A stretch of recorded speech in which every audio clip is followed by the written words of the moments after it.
Boa noite a todas e a todos. Em nome da diretoria do Grupo da Fraternidade Espírita Irmão Camilo, nossos agradecimentos por se reunirem conosco mais uma vez nesse encontro fraterno que nós estamos aqui no Grupo da Fraternidade na página do Face. Nós queremos agradecer a chegada, a participação de todos. Em primeiro lugar, nós queremos agradecer a Deus, agradecer aos amigos espirituais que nos acompanham, agradecer os incentivos também dos amigos encarnados que nos acompanharam durante todo esse período de preparação. Pedir a Jesus que nos acompanhe mais uma vez e que os nossos encontros, as nossas considerações, as nossas falas possam refletir o Evangelho do Mestre. Pedir a proteção de Deus acima de tudo, em especial para aqueles companheiros e companheiras que estão experimentando essas situações de dificuldades por conta da pandemia. Que os familiares, perdendo os seus entes queridos, possam, neste momento, unir os seus esforços, as suas vibrações, para que Deus, nosso Pai, e os amigos espirituais que acompanham nesta tarefa, possa abençoar cada um de acordo com seus desígnios. E, acima de tudo, que a paz, que a serenidade, que esses momentos de fraternidade, que nós consigamos aproveitar da melhor maneira possível este tempo em que estamos dedicando a unirmos os corações em torno dos conteúdos da doutrina espírita. Que Jesus abençoe cada lar aqui representado. Que assim seja. Meus amigos e amigas, mais uma vez aqui estamos nos reunindo nesse espaço que nós chamamos de sala de bate-papo, e obviamente que nós não vamos conseguir aqui repetir as mesmas vibrações, a mesma dinâmica, a mesma proximidade que acontece dentro de uma casa espírita, mas a gente vai tentar criar aqui um espaço onde nós possamos nos interagir. Por isso que a gente chama de exposição dialogada. E nós queremos agradecer mais uma vez a participação de todos, agradecer as pessoas que estão vindo aqui, trazer suas considerações, trocar suas experiências conosco. Então, nós vamos, nesse momento, receber o nosso convidado, a quem de imediato nós agradecemos pela atenção, pelo carinho com que nos recebeu desde o primeiro momento em que nós fizemos contato.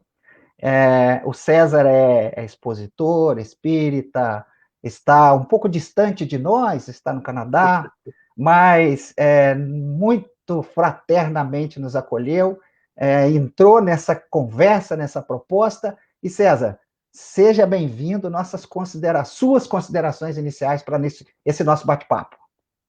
Boa noite, Jorge. Boa noite a todos os amigos do Grupo Espírita, do Grupo Fraternidade Espírita Irmão Camilo. Nós agradecemos, sou eu que agradeço o convite, me sinto honrado, e agradeço a todos os amigos que estão nos acompanhando hoje. É uma alegria. Eu acho que nós somos abençoados de vivermos um tempo em que nós temos, né, essa possibilidade de nos encontrarmos assim, num sábado à noite, entre amigos, para refletir, para pensar na doutrina, nos ensinamentos, nas nossas experiências, e eu espero que tudo aquilo que nós vamos conversar hoje aqui seja útil e possa trazer boas reflexões a todos nós. Então, eu que agradeço e mando um abraço a todos os nossos amigos de Araras e região, assim como de outros lugares que estão nos acompanhando agora. Perfeito. César, é interessante que nós conversávamos aqui no bastidor, né? Que um olhar positivo dessa pandemia, penso eu, a conquista, é a possibilidade de conquista de novas amizades. Então, fiquei muito feliz de ter você se associando a nós, se aproximando, E as tecnologias vão possibilitando esse estreitamento de relações. Nós estamos vencendo barreiras, né? Barreiras que teriam suas dificuldades se não estivéssemos diante disso. Então, nós gostaríamos, nesse momento, de conhecer você, seu espaço, para você falar um pouquinho de você, começou no Espiritismo desde a infância, quando que você começou da doutrina, e outra coisa, como é que você foi parar no Canadá? Como é que é essa história? Conta para nós. Realmente nós estamos um pouquinho longe, né? Mas, Sim. graças a Deus, com a internet, nós estamos todos juntos. Eu comecei muito cedo, Jorge. Eu comecei por volta dos 14, 15 anos, quando eu li pela primeira vez, né, recomendado pela minha mãe, que já era espírita, e por um primo meu, o Evandro, o livro Nosso Lar. E aquele livro foi uma revelação para mim. Eu fiquei chocado, foi realmente, assim, eu me senti chocado com tudo que eu vi ali. Né, infelizmente, eu não reconheci Nosso Lar, mas reconheci muito bem o Umbral. E não é realmente, pode parecer falsa humildade, mas foi realmente a parte que eu reconheci, infelizmente. Aquilo tudo me pareceu uma experiência muito concreta, algo que eu já havia vivido, e tudo tinha muito sentido no livro, tudo que estava sendo falado ali, tudo. Então, a partir daquele momento, eu mergulhei no estudo da doutrina, e foi uma experiência muito intensa, porque eu comecei realmente a estudar profundamente, comecei a trabalhar na evangelização infantil. Nessa época, nós estávamos ali no Centro Espírita Amigo Germano, em Catanduva. Mais tarde, encontramos um grupo de amigos, mais jovens como nós, mas um pouco mais velhos, que estavam também iniciando. Começamos ali na Associação Caibar Chútil, em Catanduva, que mais tarde viraria a Sociedade Espírita Boa Nova, de onde sairiam muitos trabalhadores, onde nós construímos um asilo, uma creche, um posto de saúde. Estávamos ali trabalhando no meio de uma favela. Fui diretor da creche durante muitos anos, uma das experiências mais importantes da minha vida. Trabalhei desde os 16 anos, fiz minha primeira palestra com 16 anos, e falo tudo isso com a lucidez de quem está simplesmente se apresentando, para poder, em seguida, usar isso como ponto de partida para as nossas reflexões. A segunda parte da tua pergunta é como eu vim parar no Canadá. Eu vivi Aham. muitos anos no Brasil, saí do Brasil, estava com 40 anos recém-completados. Eu trabalhei a minha vida toda como professor de química, ou quase, né? Porque eu trabalhei algum tempo na prefeitura quando estava na creche. Eu era funcionário da prefeitura, concursado, e passei num concurso vestibular, fiz o curso de química na Unesp, comecei a trabalhar como professor, fiz um mestrado na Unesp em Araraquara, na área de ensino de ciências, e lá por volta de 2006 eu acabei, eu e minha esposa, Giovana, nós decidimos que nós queríamos tentar uma vida nova.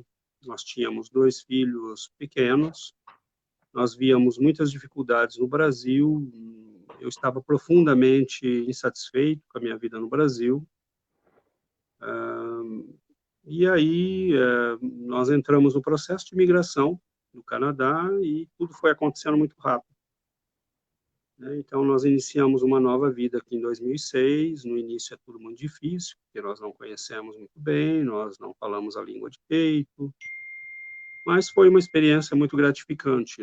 É um país muito bonito, muito organizado, muito civilizado, e meus filhos cresceram aqui, mas, né, sempre guardamos a língua. Eles falam português perfeitamente, e aprenderam francês, falam inglês, conhecem bastante o espanhol, e estão num ambiente muito positivo, né? O Canadá oferece muita coisa, é um país muito tranquilo, muito bonito, muito organizado. Mas a gente sente, né, num certo momento, como nós vamos discutir ainda hoje, nós sentimos que havia um vazio, né? Faltava alguma coisa. Esse vazio. Veja, você viveu aqui no Brasil uma experiência bastante rica no movimento espírita e por um período bastante significativo, um tempo longo. E depois vai para um país onde você, pela sua descrição, seria um oásis sob o ponto de vista material, né? Recursos e tal. Explica melhor essa questão do vazio, porque, em tese, você está num país desenvolvido, uma cultura mais avançada, mas como é que é esse vazio? O que significa esse vazio? Queria que você comentasse isso. Olha, é algo muito especial isso, Jorge, porque há coisas na vida que a gente só percebe que tem quando perde, né? E, infelizmente, nós, seres humanos, somos assim. É lógico que chegando aqui, você está motivado, né, para começar uma vida nova, tudo é novo. A primeira vez que cai a neve, né, nós ficamos encantados, e você vai descobrindo, é um país que tudo funciona muito bem, tudo é super organizado, mas eu já havia me afastado um pouco do espiritismo no Brasil por conflitos na casa espírita em que eu trabalhava, desentendimentos, né, que foram desagregando essa casa, e eu decidi que não iria recomeçar em lugar nenhum, que não iria começar um outro trabalho. E aí nós viemos embora, aquilo tudo começa a exigir muito da gente, porque o aprendizado da língua, os cursos que a gente tem que seguir, eu comecei a fazer cursos na universidade, não só na área de francês e de inglês, mas também na minha área profissional. Então aquilo é tudo te absorve muito, né? E você vai vivendo, mas num certo momento, nós que estamos acostumados a beber a água, né, límpida e pura da doutrina espírita, num certo momento você começa a sentir sede e não se dá conta de que é aquela sede, né, a sede do evangelho, a sede do conhecimento espiritual. E nós temos uma teimosia muito grande, né? Nós, seres humanos, somos bastante especiais, né? Nós vemos aí pelo filho pródigo, né? Ele se afasta da casa do pai, onde ele tem tudo, onde ele pode comer e beber tranquilamente, onde ele tem acesso a tudo de bom, e ele vive todo um caminho, né, até que um dia se percebe, né, cai em si que ele está comendo com os porcos. É uma imagem muito forte essa, né? Não vou dizer que é o que eu senti, que foi o que me aconteceu, mas eu senti que eu estava no deserto, eu estava com muita sede.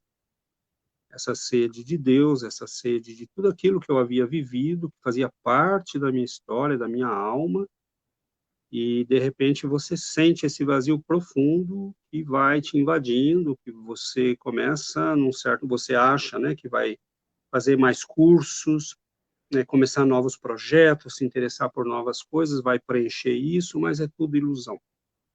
Até o dia que você se dá conta que aquele vazio é o vazio, né, da tua alma, o vazio de quem não está bebendo a água pura, né, a água viva do Evangelho, já há um bom tempo. Né, e eu vivi esse processo. Interessante. Você, na sua fala, você comenta assim que a questão de ordem material aparentemente resolvida, ela por si só ela não nos atende enquanto almas, enquanto espíritos, né? Você usa a palavra amortecimento, você falou de afastamento, né?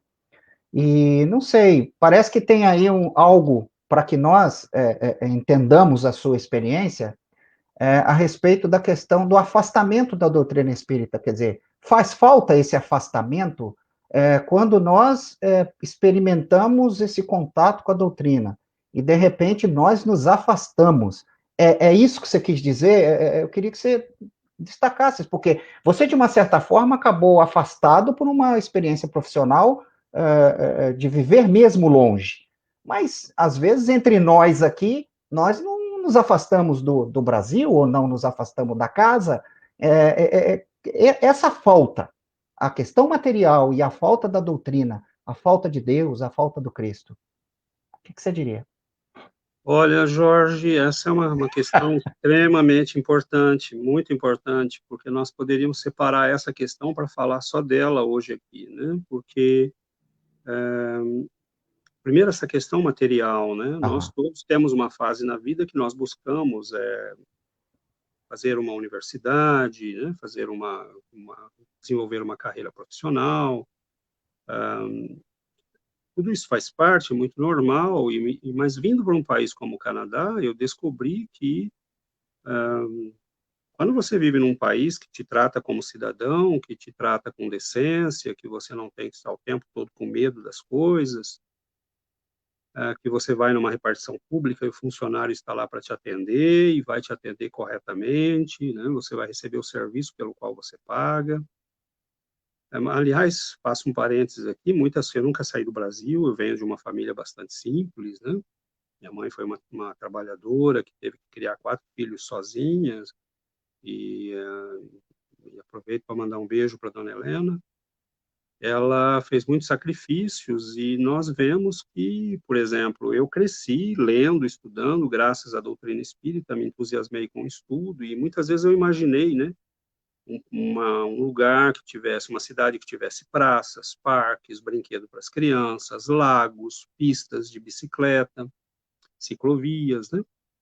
E fechando parênteses, quando eu cheguei aqui, eu vi que tudo isso existia, né?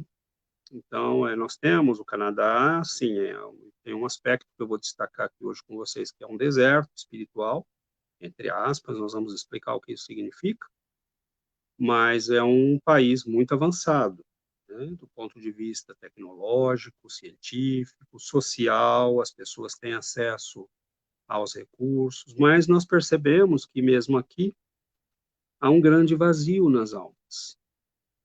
Há um grande vazio nas almas. As pessoas estão vivendo a poder de comprimido, né? Muita depressão, muita angústia, eles chamam aqui mal de viver, né? Desculpa, o mal de viver.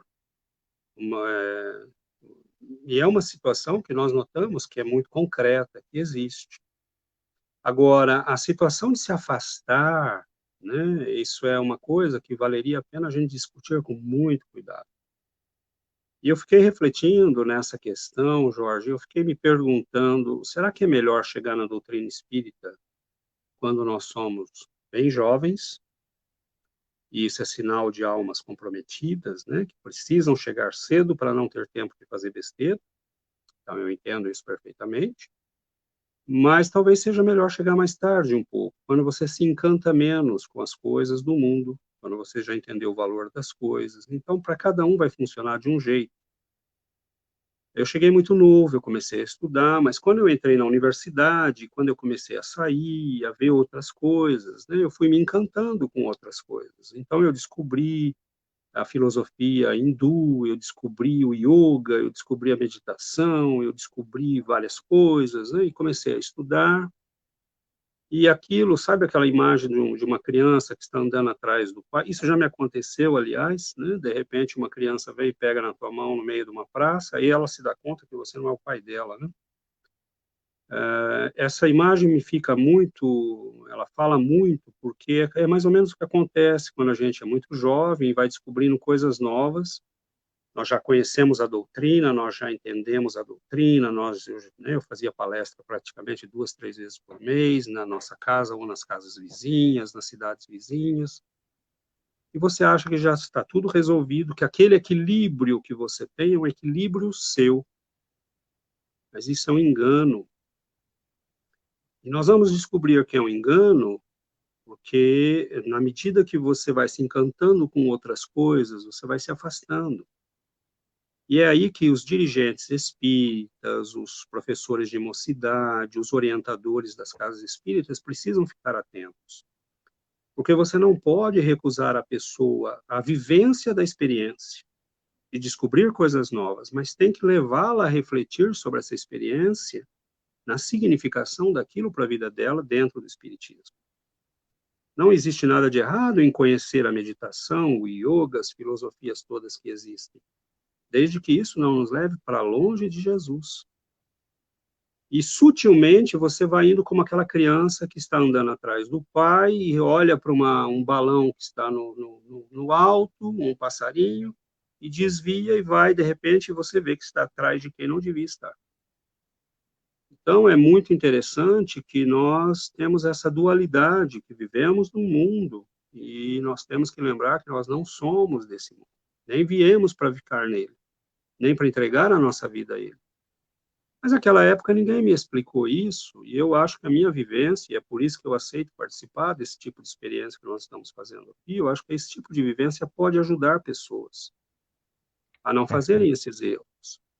Porque saia, vá conhecer outras coisas, aprenda outras coisas, leia, né? Houve uma época que eu li muito marxismo, né, no meu mestrado, e aprendi, mas eu vi e fui aprendendo que tudo aquilo tinha que ser olhado pelas lentes espíritas e não o inverso. Eu não deveria olhar para o espiritismo e adequá-lo a essas filosofias, nem levar para o centro espírita essas coisas. Eu deveria aprender tudo que eu posso aprender e passar aquilo tudo pelo filtro espírita, mas ninguém me explicou isso. Então, Perfeito. eu falo isso para quem está nos ouvindo, para que essas pessoas fiquem atentas, né? Você vê muita gente boa trabalhando na doutrina, você vê grandes conferencistas, e daí a pouco o sujeito que falava de Jesus está falando de meditação, e de meditação transcendental, e de filosofia hindu, e aí você, de repente, percebe que ele não é mais um conferencista espírita. Então, é muito sedutor o mundo, né? O mundo é muito sedutor.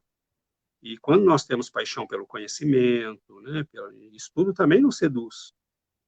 Então, nós temos Perfeito. que estar atento, porque eu fui percebendo que aquela pessoa centrada e equilibrada que eu era, não era só fruto da minha conquista pessoal, mas era o fato de eu estar perto dos benfeitores, de eu estar participando frequentemente de reuniões mediúnicas, de eu estar Uhum. frequentemente nos estudos, dando aulas de mocidade, conduzindo grupos de estudo, e você vai começando a achar, a tua vida começa, a doutrina vai te colocando a vida tua nos eixos, e tudo começa a fluir. Sim. E aí você acha que aquele equilíbrio é seu, que você pode ir embora para qualquer lado, né? É a ilusão do filho pródigo. E essa ilusão é muito perigosa. Nós não temos ainda esse equilíbrio, nós precisamos do Cristo, nós precisamos do contato com os benfeitores espirituais, e nós precisamos estar debaixo das asas deles, porque nós não temos ainda esse equilíbrio todo para sair pelo mundo achando que somos alguma coisa ou que somos intocáveis, porque nós não somos. Independentes. Você toca em dois pontos muito interessantes que, principalmente a equipe que trabalha com jovens e evangelização, nós precisamos ficar atentos a isso, que é a questão do cuidado com o jovem, e o jovem que hoje nos escuta, que hoje nos ouve e que tem o seu depoimento, por isso que o amai-vos e o instruí-vos. O amai-vos vem da sua capacidade de compartilhar essa experiência conosco e de compartilhar essa experiência com o jovem que está hoje na mocidade, que está participando do grupo jovem dentro da Casa Espírita, e você está dizendo da sua experiência. Então, para dois públicos isso vale a pena a reflexão. O jovem que hoje está te ouvindo, nos ouvindo, né? E para os responsáveis pela condução desses jovens, para atentarem para a importância de discutir esses assuntos junto aos jovens. Mas eu queria levantar uma terceira, que eu acho que também está dentro da sua fala, se você me permite. Veja bem, não sei se você já teve a oportunidade de ouvir algum companheiro espírita dizer assim: ah, mas espiritismo, nós não precisamos ser espírita dentro da casa, eu não preciso participar do movimento espírita, eu posso ser espírita independente dentro da minha casa, ler meus livros e ficar sozinho.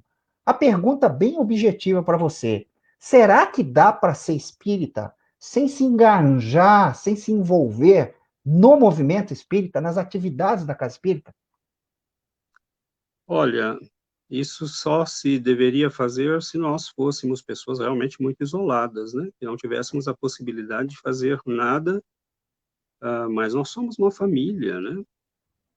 Nós somos uma família e nós temos o privilégio hoje, por exemplo, é uma bênção que nós temos hoje, por exemplo, a internet. Nesse momento, eu estou com um companheiro fraternalmente e com dezenas de outros amigos espalhados pelo mundo,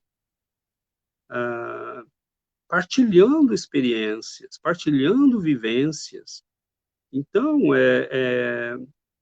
é muito triste que nós escolhamos, por exemplo, nos ausentarmos, né? Tirarmos o nosso time de campo, quando tem tanta coisa acontecendo. E tem um aspecto disso, Jorge, que me preocupa muito. Nós vamos percebendo que o mal avança pela timidez dos bons. Então, houve um momento, eu lembro de uma experiência, ainda quando eu era muito jovem, que eu fui a um congresso espírita ali na nossa região para jovens. Estava começando, né? Aquela época, estava começando aquele movimento todo, tinha muito congresso para jovens. E eu lembro de ter ouvido um rapaz falar, e foi muito triste, porque ele era, assim, extremamente, ele adotou lá uma filosofia, que não vem ao caso, não vou entrar no mérito. E ele começou a fazer toda uma peroração, todo um discurso para os jovens ali, e eu já tinha instrução suficiente para saber que ele não estava falando de espiritismo, né?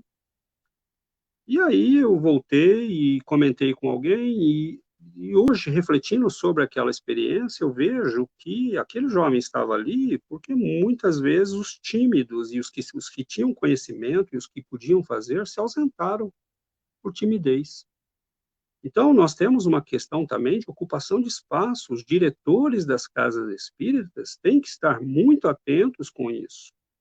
Não custa nada nomear uma pessoa para representar a casa junto à União das Sociedades Espíritas, por exemplo, porque nós temos que ter a técnica da ocupação de espaço. E se os bons não ocupam, os maus vão ocupar, e um dia nós vamos ver o sujeito na televisão falando em nome de nós todos, e nós vamos dizer, mas peraí, ele não me representa. Não, mas como não? Ele é presidente da sociedade, da União das Sociedades Espíritas, e porque ele bom, era a pessoa mais qualificada? Às vezes não.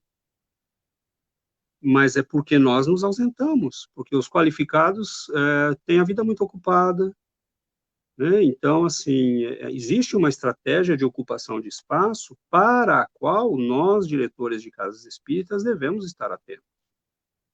Então, toda casa tem uma pessoa que pode ser o representante da casa. Se o diretor não tem tempo, ou é uma pessoa menos dada a esse tipo de coisa, isso é normal, isso é natural, né? Cada um de nós tem um ministério, como dizia Paulo de Tarso.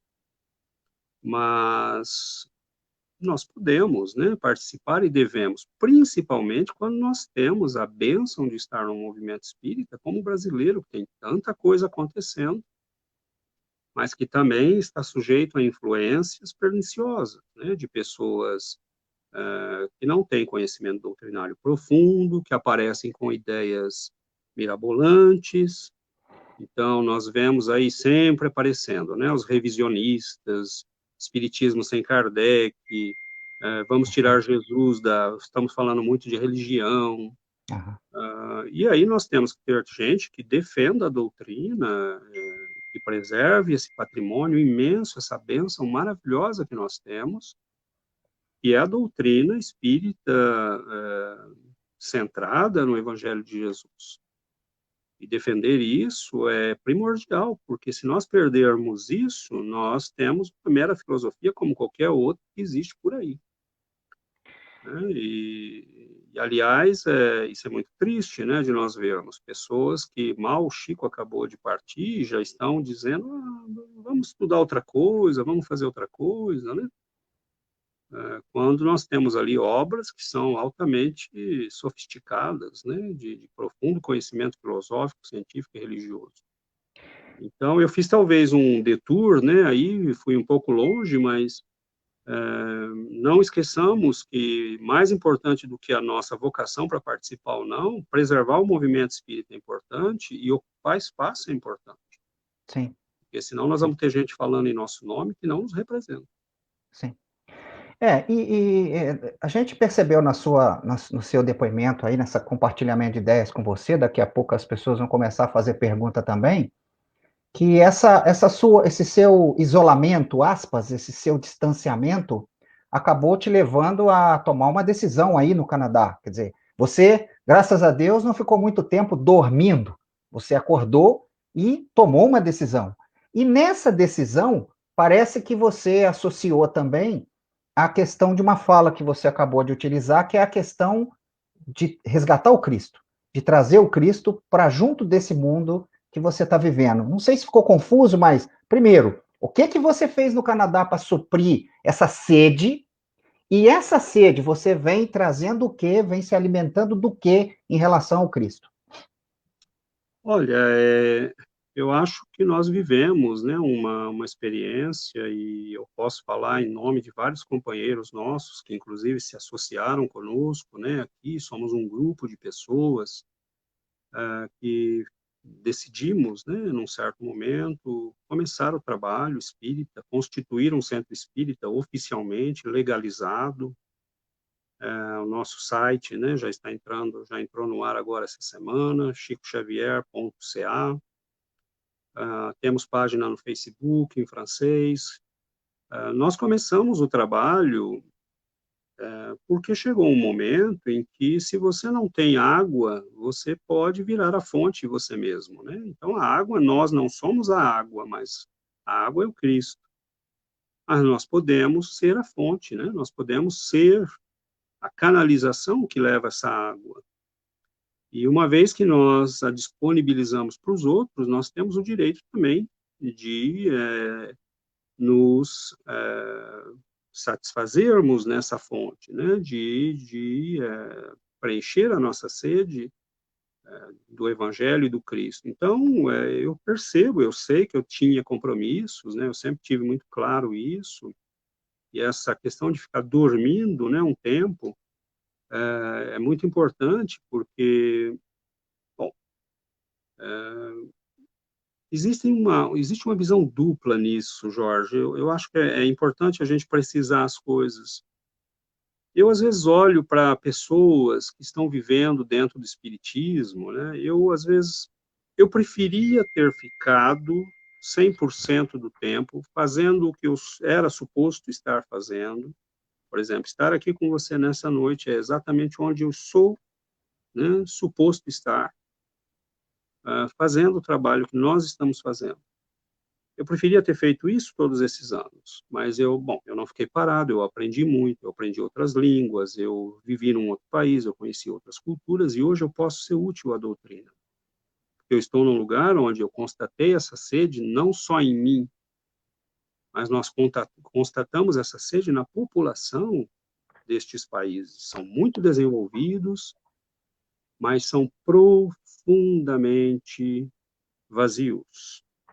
São generosos, são bons, são fraternos. Se há uma tragédia, eles imediatamente se organizam para ajudar as pessoas. É muito bonito de ver, mas há um vazio na alma, há uma falta de sentido na vida dessas pessoas.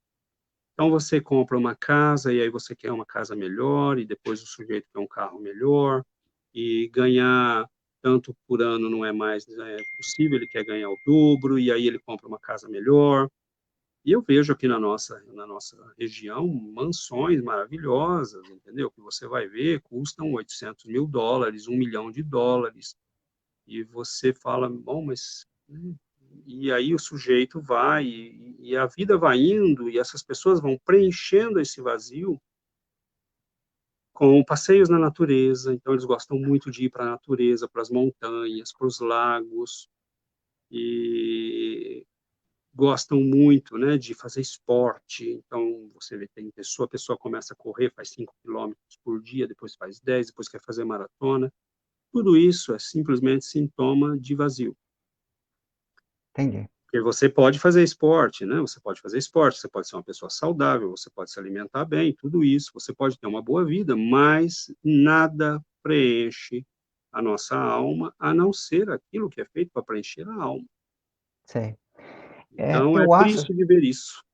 é, Isso que você está falando, eu quero emendar. Olha que pergunta interessante que eu acho que tem a ver com isso que você está colocando aí. Nós temos a participação já de uma pessoa de fora que ela pergunta o seguinte: técnica de ocupação de espaço. É a Ana Beatriz está perguntando. Técnica de ocupação de espaço. Pode explicar melhor?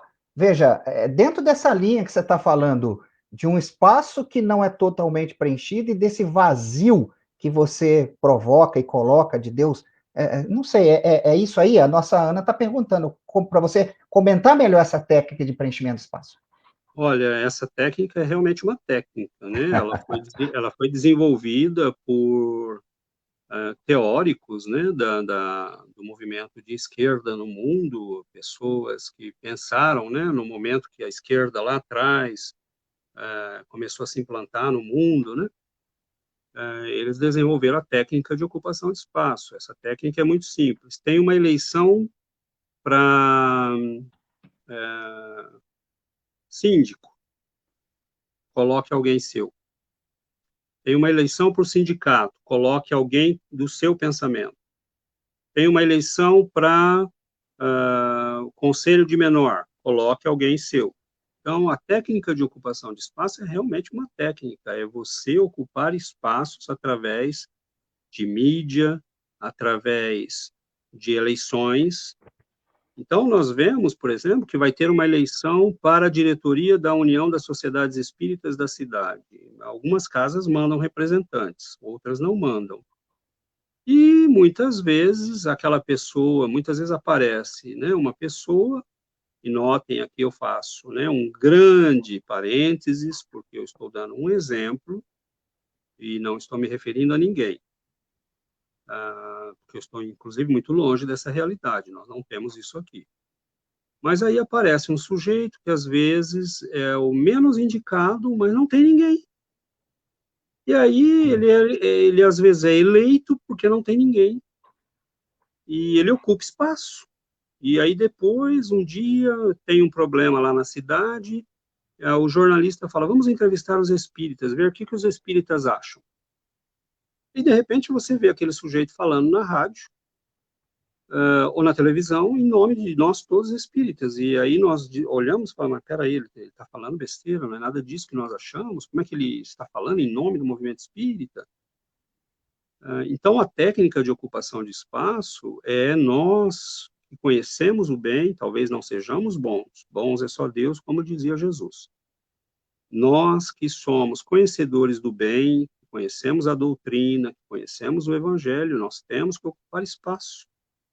Então, tem atividades nas casas espíritas para as quais muitas vezes não se apresentam os bons. Está lá o sujeito cheio de diplomas universitários, cheio de conhecimento, e aí ele tem um grupo de estudo para ser coordenado, mas ele se acha muito incapaz, muito tímido. E aí, às vezes, pega o sujeito que tem boa vontade, mas às vezes não tem condições. Então, nós que temos conhecimento, temos responsabilidades. E uma dessas responsabilidades é ocuparmos espaço. Sim. E nesse sentido aí, no caso que você cita, por exemplo, resgatando a questão do Cristo dentro da doutrina, do Cristo dentro da cultura sua aí do Canadá, né?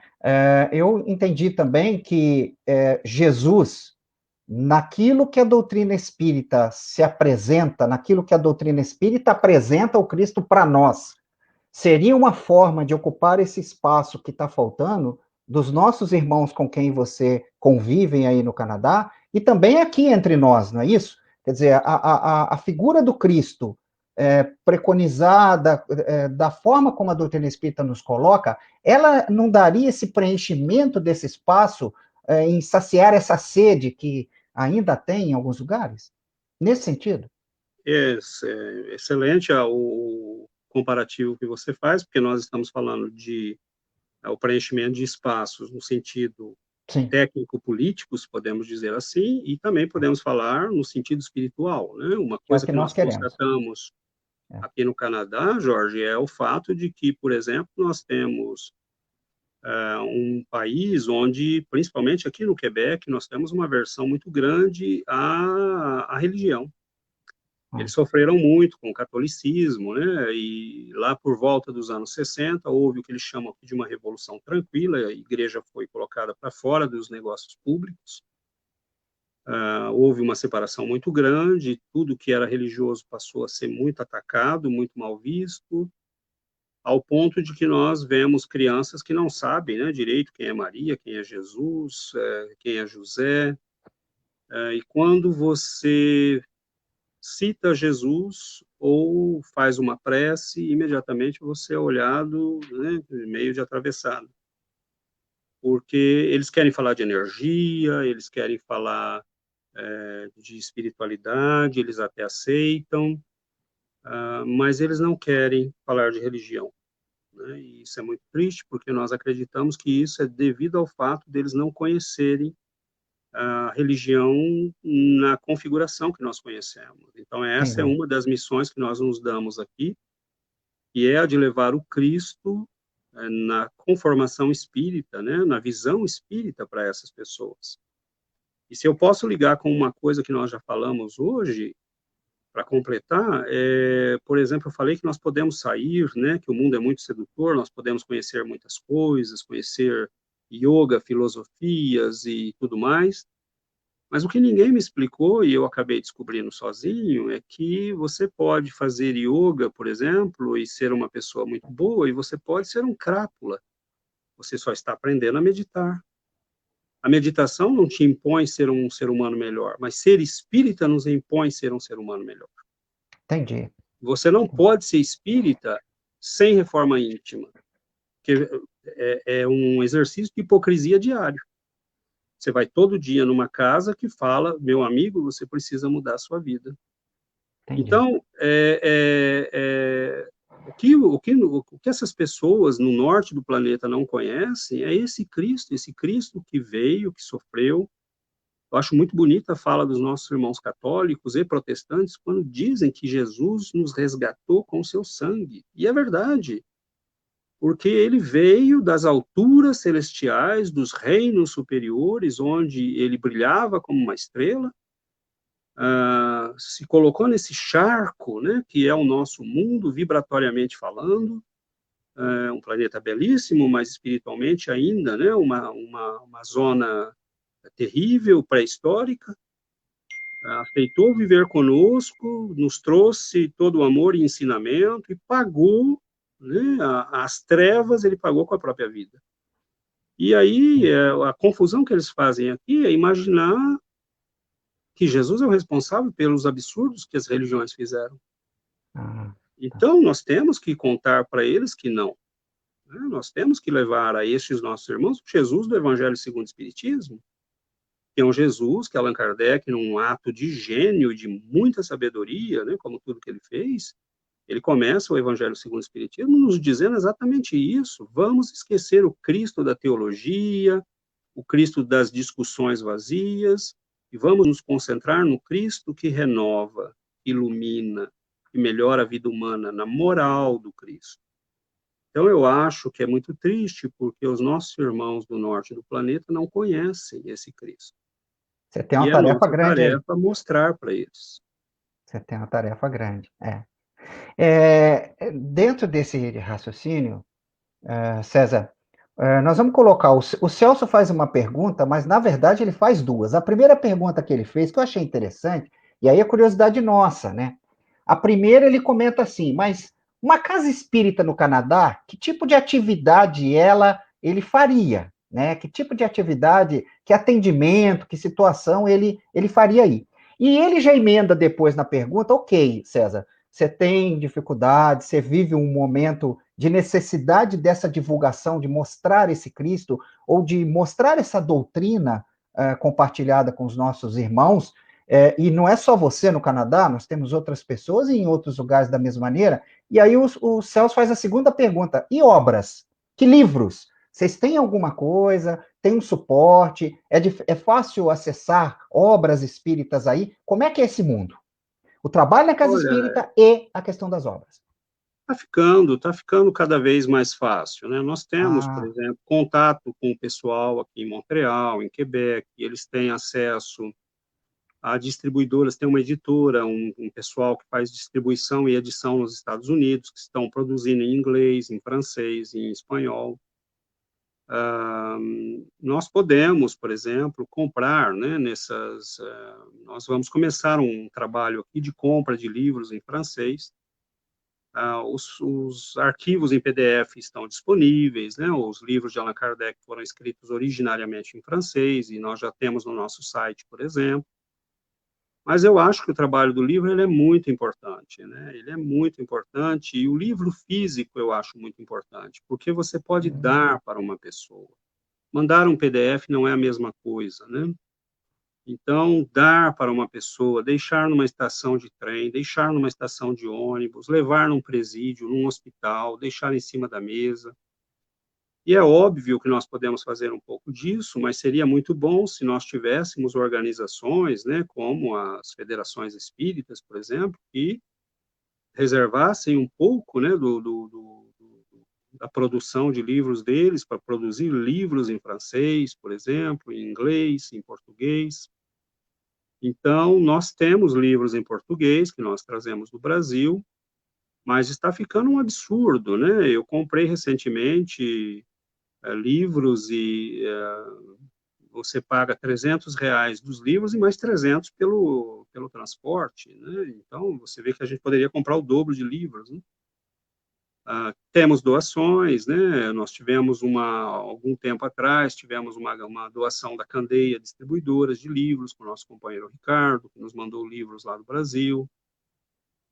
Temos amigos que, quando vão, nos trazem livros. Eu fui refazendo a minha biblioteca espírita, né? Porque quando eu vim para o Canadá, eu dei muita coisa embora, não era possível trazer tudo. Mas nós temos acesso a PDFs, nós temos acesso a livro físico, tem livros em francês, né, que a gente... Mas eu gostaria de ter acesso a isso, né, ou de ver programas de desenvolvimentos que contemplassem, né, a divulgação da doutrina no exterior. Por exemplo, nós temos uma companheira nossa que está estudando a possibilidade de fazermos uma rádio online, né? Mas a gente às vezes precisa de suporte para isso, precisa de apoio técnico, de recurso. Nós temos o site, é fácil fazer a gestão do site Facebook, nós temos um canal YouTube, nós vamos começar a enriquecer com vídeos, vamos convidar outras pessoas para participar. Mas tudo isso é um trabalho de fôlego, né, que vai exigindo da gente uma dedicação, e seria muito bom se nós tivéssemos, por exemplo, eu não sei, por exemplo, a Federação Espírita Brasileira já tem os livros do Chico de André Luiz, por exemplo, editados em francês. Bom, nós poderíamos talvez ter acesso a esses livros a um preço, né, decente, que a gente pudesse comprar em grande quantidade para poder realmente fazer um trabalho de divulgação, obras básicas. Nós estamos pensando seriamente na possibilidade de começar a editar nós mesmos as obras básicas, porque já são de domínio público, né? E então fazermos uma edição do nosso centro, Chico Xavier, para distribuição e para venda local, né? Então, nós estamos trabalhando para tentar resolver esses Perfeito, problemas. perfeito. Você fez um comentário numa das lives que eu tive a oportunidade de assistir sobre a questão da mediunidade. Porque como você está diante de pessoas que ainda não têm essa ideia sobre a doutrina espírita, como que é vista a mediunidade? Como é que a mediunidade é enxergada aí no Canadá? Você fez um comentário muito interessante, que eu acho que vale a pena compartilhar com os nossos amigos aqui. É uma coisa muito especial, viu, Jorge? É uma coisa muito especial. Nós espíritas não estamos acostumados e nós nos assustamos com algumas coisas que nós vemos fora do Brasil. Uma dessas coisas, né, é o fato de que isso Allan Kardec já viveu esse problema, né, até médiums ali que estavam muito próximas, né, dele, e logo depois se afastaram e foram viver com a mediunidade, trabalhar e ganhar dinheiro com ela. Nós vamos ver que no norte do planeta a mediunidade é vista como você tem o dom do piano, da pintura, não importa que ciência ou arte, bom, é um dom seu, você pode vendê-lo. Então, eu lembro de um amigo canadense que veio participar conosco dos estudos uma ou duas vezes, e que é um professor, amigo meu, né? Nós nos damos muito bem. E ele, num certo momento, comentou: essa semana eu estive. Ele soube, né, que nós tínhamos reuniões mediúnicas, mas que havia condições para entrar nessa reunião, como estudo, tempo de estudo e tudo mais, né? E ele falou: então, é muito interessante a reunião mediúnica, né? Essa semana eu estive numa reunião, eu participo frequentemente de uma reunião lá na minha cidade, e essa reunião é com uma médium, que ela está nos preparando também para ser médiums, e, e aí, assim, ele falou: mas essa eu pago um tanto por mês, mas eu queria consultar uma lá de Montreal, mas só tem agenda para daqui 6 meses. Eu falei: como é que é? Só tem agenda para daqui a 6 meses? Então, é um lugar que ninguém fala de Deus, é um lugar que ninguém fala. Quando eu digo ninguém fala, é conversa proibida nas rodas sociais, em qualquer lugar, mas os consultórios de médiums e adivinhos e tudo mais estão cheios, né? Então, esse vai ser outro desafio nosso. E eu lembro que eu entrei numa livraria, numa pequena livraria espírita que havia, espiritualista que havia aqui na cidade. Infelizmente, eu acho que ela fechou.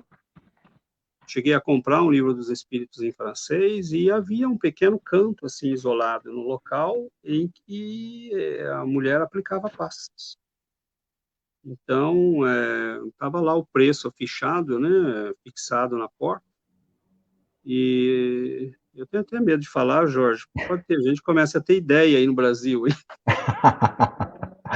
Então, não façam isso, pelo Não amor de façam Deus, isso. né? O passe é uma Mediunidade. bênção para quem aplica, principalmente. Então, nós vemos que eles têm essa lógica, né? A mediunidade é uma coisa, isso vai ser outro campo de batalha que nós temos. O Chico já havia percebido isso quando ele viajou para o exterior, né, nos anos 60, com o Valdo Vieira. Eles já haviam percebido isso, né? E ele falou: sonho com o dia em que espíritas sairão do Brasil, irão para o exterior e levarão a mensagem da doutrina e a vivência mediúnica nos padrões que nós conhecemos, né? Dai de graça o que de graça recebestes. Ó, olha que interessante. Como tudo tem seu lado positivo, olha a pergunta que veio para você agora, olha. Quer ver, ó? Se, ó, então quer dizer, se existe a mediunidade lá, mesmo nessa consideração aí, então os canadenses já têm um caminho aberto para a questão da vida após a morte. Interessante a pergunta da Débora. A O que você Débora falaria? Porque, né? toda a razão, né? Nós temos uma questão, mas pode ser já transformada numa afirmação. Muitos acreditam na vida após a morte, em energia. Se você começa a falar de corpo energético e das energias, muitos estão atentos a isso. Ciência. Mas Ciência. eles, Ciência.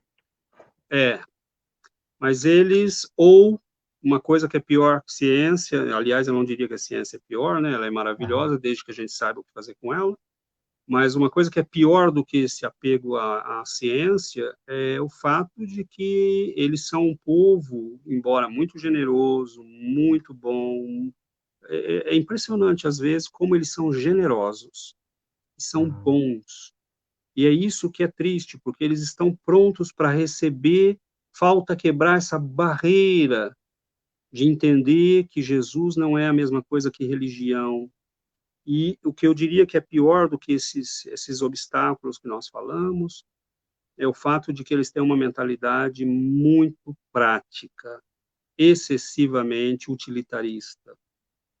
Tudo tem que ter uma utilidade, tudo tem que ter um preço. Eu me lembro de uma experiência que eu vivi de uma senhora que era nossa vizinha alguns anos atrás, não muito, alguns meses atrás, e ela estava com um diagnóstico de câncer em fase inicial, e nós falamos, olha, começamos a conversar, eu e minha esposa, falamos que éramos espíritas, que aplicávamos passe. Ela falou: eu já li sobre isso, dizem que é muito bom. Eu falei: se a senhora quiser. E ela veio 2, 3 vezes tomar passe, mas logo na primeira vez ela nos perguntou quanto é que custa. Olha. Então, tudo tem um preço, tudo tem sabe, há uma mentalidade muito utilitarista. Então, assim, eles acreditam na vida após a morte? Muitos acreditam. Eles estão precisando desse conhecimento? Sim, estão precisando, embora muitos não se deem conta. Porque quando você tem uma vida material muito confortável, você deixa para depois. Vamos Ah, falar disso depois, né? Tá tudo bem, só eu estou meio angustiado, meio depressivo, mas se eu fizer uma nova viagem para a Europa, vai passar. é, Então, esses são problemas, eles têm problemas diferentes dos nossos, dos mas são nossos. seres humanos como nós, que estão sofrendo como todos nós, mas que não têm a bênção de ter um centro espírita em cada esquina, ou quase como nós temos no Brasil. Falando de centro espírita em cada esquina, eu fico assim com a impressão na sua fala de que nós aqui no Brasil temos de tudo, César. Você teve aqui no Brasil até pouco tempo atrás. Você certamente conhece a casa espírita mais simples que existe aqui no Brasil. Tem uma quantidade enorme de obras disponíveis, só que a gente não lê. Tem um grupo grande de pessoas para conversar e para dialogar, mas que a gente não se aproxima. Será que a gente precisa perder? Ou será que nós somos felizes e não sabemos? Como é que é isso? Você dá a entender que nós estamos com tudo na nossa mão e não estamos aproveitando. Eu estou errado? Então, você não está errado, não. E eu vou te falar uma coisa. Não pense que isso é aquisição nossa e que nós já temos isso garantido, hein? Não pensem isso, porque nós não temos isso garantido. Nós temos o privilégio de ter nascido no país falando a língua do homem que recebeu as obras mais impressionantes. O Espiritismo é o evento mais importante que tem destes 2 últimos séculos, é o evento mais importante. O Espiritismo é o evento mais importante dos 2 últimos séculos. E nós temos o privilégio de ter no Brasil Eurípides Barçanufo, Caio Barchutel, Ivone Pereira e esse homem extraordinário que é Chico Xavier. Falar a língua dele, poder ler os livros na língua dele. Às vezes nós tentamos traduzir coisas para o francês e minha esposa diz assim: nossa, como o português é bonito. Como é bonito, como funciona tudo, como as frases ficam bonitas. E aí você passa para o francês, não fica do mesmo jeito, não tem graça. Então, o trabalho de tradução, inclusive, é importantíssimo, porque é um trabalho imenso para achar o bom termo, a boa frase, mas nós estamos num país em que nós lemos tudo isso, está disponível, mas cuidado, isto não nos pertence. Nós somos reencarnacionistas. Vamos supor que amanhã você nasça na China. Você não vai ouvir falar de espiritismo a tua vida inteira. Então, ter acesso a estas obras e não ler, meu Deus, nós não podemos fazer isso. Ler e não estudar. Tem uma amiga que me disse recentemente: César, o pessoal quer ver no centro se tem passe, se tem um médium de cura, e se tem um tratamento disso ou daquilo. E acho que uma das coisas boas que eu recebi na minha formação espírita, no grupo de trabalho de jovens e de companheiros com quem eu cresci e aprendi o espiritismo, é o fato de que espiritismo sem estudo é ilusão. É até perigoso. Então, estudar espiritismo não é obrigação, é privilégio. E nesse aspecto, Jorge, eu termino dizendo o seguinte: eu tinha te falado agora atrás, era preciso fazer a distinção entre estar afastado e estar afastado. Eu tinha me afastado, mas eu não completei a minha fala, porque eu queria dizer que é muito triste, porque eu me afastei, fiquei fora, fui aprender outras coisas, depois descobri, como filho pródigo, que eu estava longe de casa. Mas é muito triste, pegando isso que você falou, as pessoas que se afastam estando dentro. Este é o pior tipo de afastamento que pode acontecer. É o espírita apático. É o espírita que não estuda mais, é o espírita que, mas eu já li o livro 3 vezes, mas você já foi pesquisar na filosofia, na ciência, o que fala sobre aquele assunto? Você tem ideia, por exemplo, que as obras de André Luiz, as pessoas veem as obras de André Luiz no primeiro nível, né? E óbvio que eu estou falando aqui com toda a humildade, porque a primeira vez que eu li Nosso Lar também foi nesse nível. Você lê a história. O que vai acontecer com a fulana? Esse não é o foco, né? O que está ali é todo o conhecimento da vida espiritual, o que nos acontece, a importância da nossa vida, como aquilo que você vive vai impactar quem você vai ser. A doutrina espírita está sendo estudada, né, pelos cientistas, pelos filósofos, pelos teólogos, mas nós estamos 160 anos na frente. Eu vejo gente que vem falar, então nós precisamos atualizar a doutrina. Não, nós não precisamos atualizar a doutrina, nós precisamos atualizar os espíritas, porque nós temos que estudar mais. Allan Kardec, hoje estão sendo feitas pesquisas sobre a prece, por exemplo, aqui nos Estados Unidos, que estão falando a mesma coisa que Allan Kardec falou 160 anos atrás. As obras de André Luiz avançaram, né, previram avanços da ciência de 70 anos. Tem coisas ali que ainda não foram comprovadas, mas se das 100 que ele falou, tem 70 que já foram, você pode imaginar que vai vir mais por aí.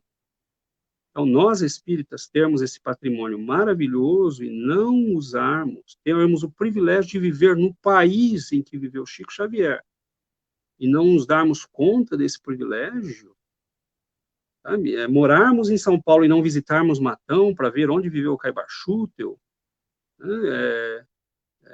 Nós temos que acordar, né? Estarmos ali do lado de Pedro Leopoldo, de Uberaba, nós temos uma bênção, né, que é viver num país que tem todo esse tesouro. Agora, tem dificuldades? Tem. Precisamos melhorar? Precisamos. Mas eu garanto, né, depois de ter vivido fora todos esses anos, que não tem preço o que nós temos no Brasil. E o pior tipo de afastamento que nós podemos ter é a apatia, é ficar dentro do espiritismo e virar espírita apático, espírita triste, espírita que vai no centro espírita por hábito. Eu vou porque estou acostumado aí. Essa é a pior coisa que existe. Espiritismo é renovação, espiritismo é inovação, espiritismo é dinamismo, espiritismo é conhecimento em movimento. Tem um monte de pesquisa acontecendo, tem um monte de livro novo que foi lançado, tem um monte de pesquisa na área histórica acontecendo. O espiritismo é dinâmico, né? E as bases são sólidas. Então, não percamos isso. É muito triste se nós deixarmos isso passar. César, o tempo não nos espera e a gente vai caminhando para o nosso encerramento. Mas eu queria... Foi uma hora, hein? Eu queria... Já se foram. Já se foi. Olha que interessante. O tema que nós acabamos, né? Acabou surgindo aí um espírita no deserto. Ele provocou muita gente, né? Muita gente ficou, mas o que é isso, né? O que é esse tal desse espírita no deserto? Porque existe a questão do deserto como aquele local da reflexão, do afastamento temporário, para se fortalecer. Vide a experiência de Paulo. Não nos cabe entrar aqui agora, né? Mais interessante que é o seguinte, no seu depoimento, nós tivemos a oportunidade de conversar com outras pessoas, e eu acho que os nossos companheiros que estão aí presentes, nós temos mais de 60 pessoas aí nos ouvindo, participando conosco. Por exemplo, o Adriano, olha que coisa interessante. O Adriano, que está lá em Chicago, nos Estados Unidos, está próximo de você aí, né? Relativamente, em relação a nós, está próximo. Sim. Ele deu um depoimento para nós aqui muito interessante, que ele diz assim: eu senti saudade de tudo que eu deixei para trás. É uma saudade gigante de Jesus, né? Dos estudos de movimento. O Adriano, ele participou do grupo da Fraternidade Espírita Irmão Camilo, aqui em Araras, participou desde a juventude e está em Chicago atualmente, ele está participando conosco. A Niceia, que está na Argentina, que também está participando aqui com a gente, ela fez um comentário muito interessante, ela falou assim: eu senti algo como um sentimento de orfandade, de órfão, quando eu saí do Brasil espírita e fui viver num ambiente, num local distante do movimento espírita do Brasil.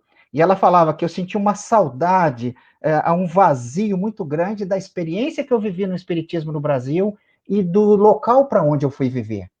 Eu estou te colocando isso para poder você entender que você não é o único que está compartilhando essa questão, porque aos nossos irmãos que estão nos ouvindo, essa expressão um espírita no deserto foi muito utilizada pelo César nas nossas falas, não só agora aqui, mas em outras falas. Então eu queria que você fosse caminhando para fechar, e olha que interessante, dois outros irmãos, um aí em Chicago, outro na Argentina, vivendo experiências similares, como o sentimento dessa sede, desse isolamento, contrapondo com isso que você acabou de dizer, de nós aqui no Brasil tendo tudo. Dá para fazer uma associação aí? Com certeza, e é perfeito, e eu acho que eles falaram duas palavras, né, uma é a expressão saudade imensa de Jesus, e essa saudade é a saudade que nós temos se nós somos brasileiros. É a saudade de Jesus, do Jesus que nós conhecemos, do Jesus que está vivo nos centros espíritas, porque no resto do planeta ele está morto. Então, nós tivemos a experiência de conhecer Jesus vivo.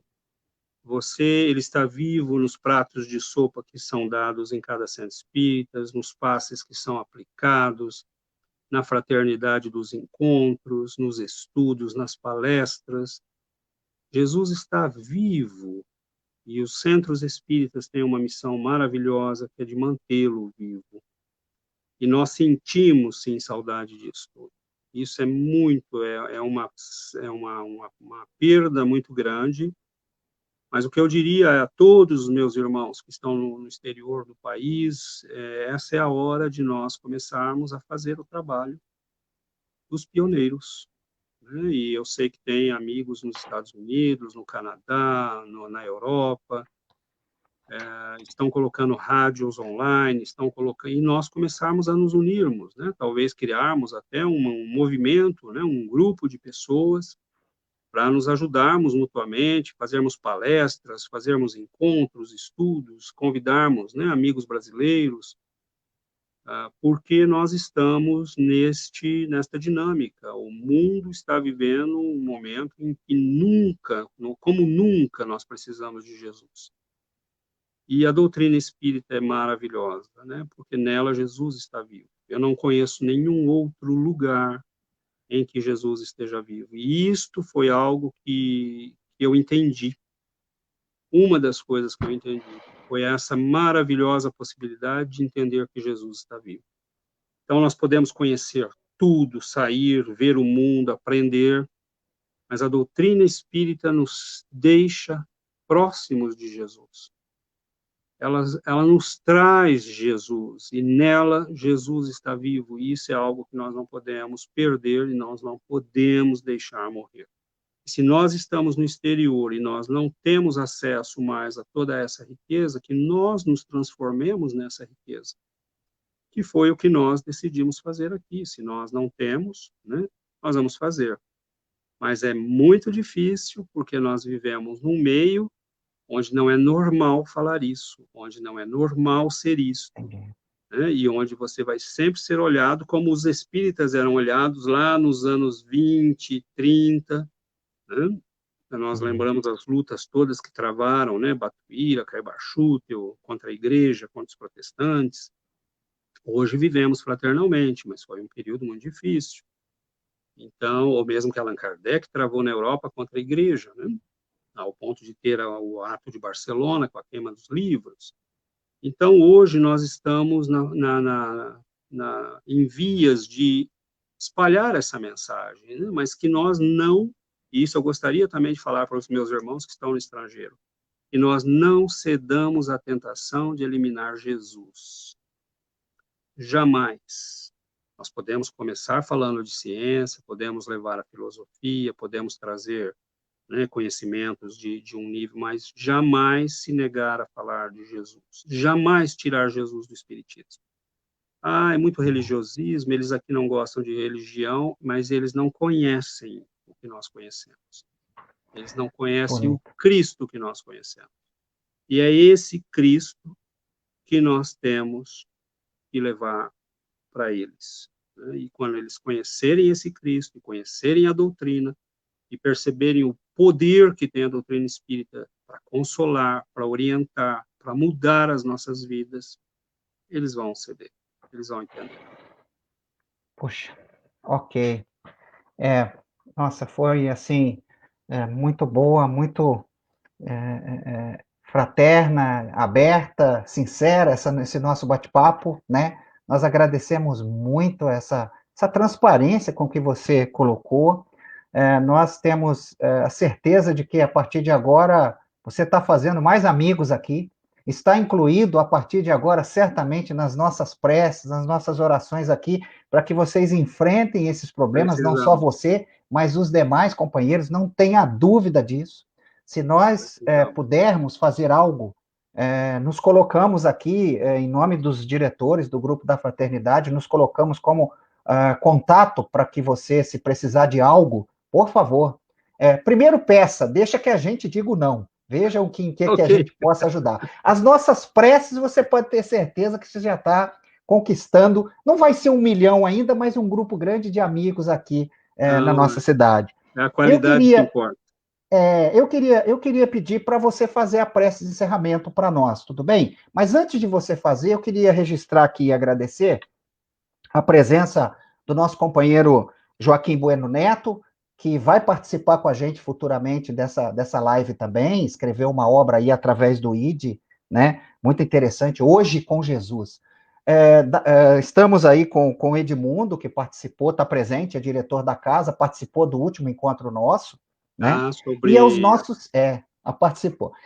eu E vi, fica aqui, em função do reduzido tempo, nós vamos divulgar ainda, mas no dia 12 de setembro, daqui a 2 semanas, nós vamos reforçar esse conselho do César, porque nós vamos conversar aqui nesse bate-papo nosso, simples aqui, com a Luiz Elias, que vai falar a respeito do Estudemos o Evangelho. Então, a Luiz Elias estará batendo papo conosco, e você o conhece, nós sabemos, é um trabalhador muito sério na questão da divulgação do Evangelho na região, é de Uberaba, a gente vai ter oportunidade de bater um papo com ele.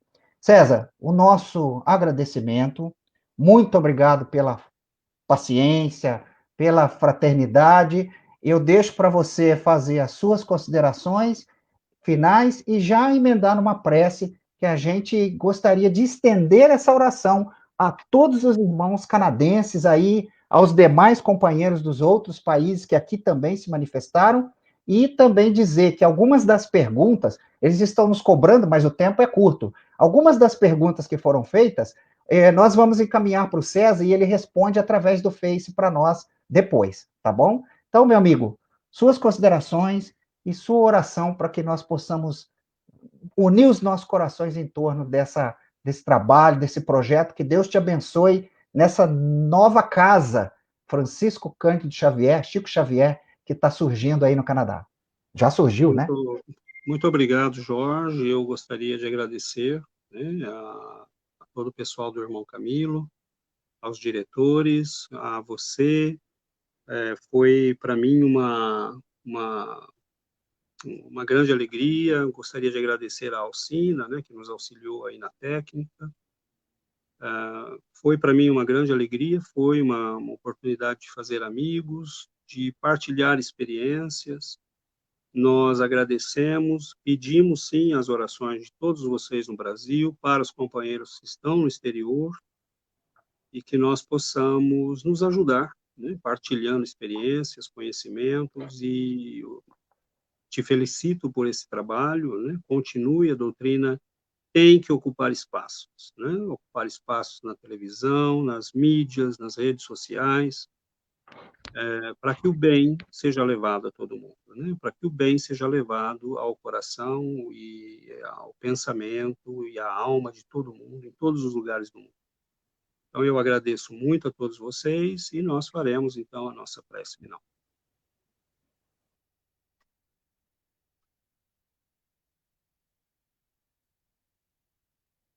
Senhor Jesus, abençoado Mestre, iluminado condutor dos nossos caminhos e das nossas existências. Rogamos, Senhor, em oração, a tua bênção para as nossas vidas. Reconhecemos, Mestre, a tua grandeza, a tua luz, sobretudo no amor que nos tem dado, na paciência com que tem aceito nossas imperfeições e, ao mesmo tempo, nos ajudado a crescer e a melhorar. Pedimos, Mestre, que o teu amor envolva o coração de todos aqueles que conhecem, que vivem, que falam e que pensam através da doutrina espírita. Que nós possamos acender esta luz abençoada nas nossas almas, nos nossos corações, e levá-la conosco para todos os lugares, para todos os momentos. Que nunca nos falte, Senhor, sejam quais forem as circunstâncias, onde quer que estejamos, a tua luz e a presença dos nossos benfeitores, dos nossos amigos, dos nossos guias, para que nós possamos marchar evitando os perigos, para que nós possamos caminhar com fidelidade ao teu amor e ao teu evangelho. Abençoe-nos, Senhor, abençoe a todos os nossos irmãos que nos acompanham, que todos recebam a paz, a luz e a presença destes amigos queridos que nos envolvem com tanto carinho. Muito obrigado, nos ampare e nos abençoe sempre, Senhor. Que assim seja. Que assim seja. Muito obrigado aos irmãos que estiveram conosco. Muita paz, serenidade a todos. Que assim seja. Fiquem com Deus.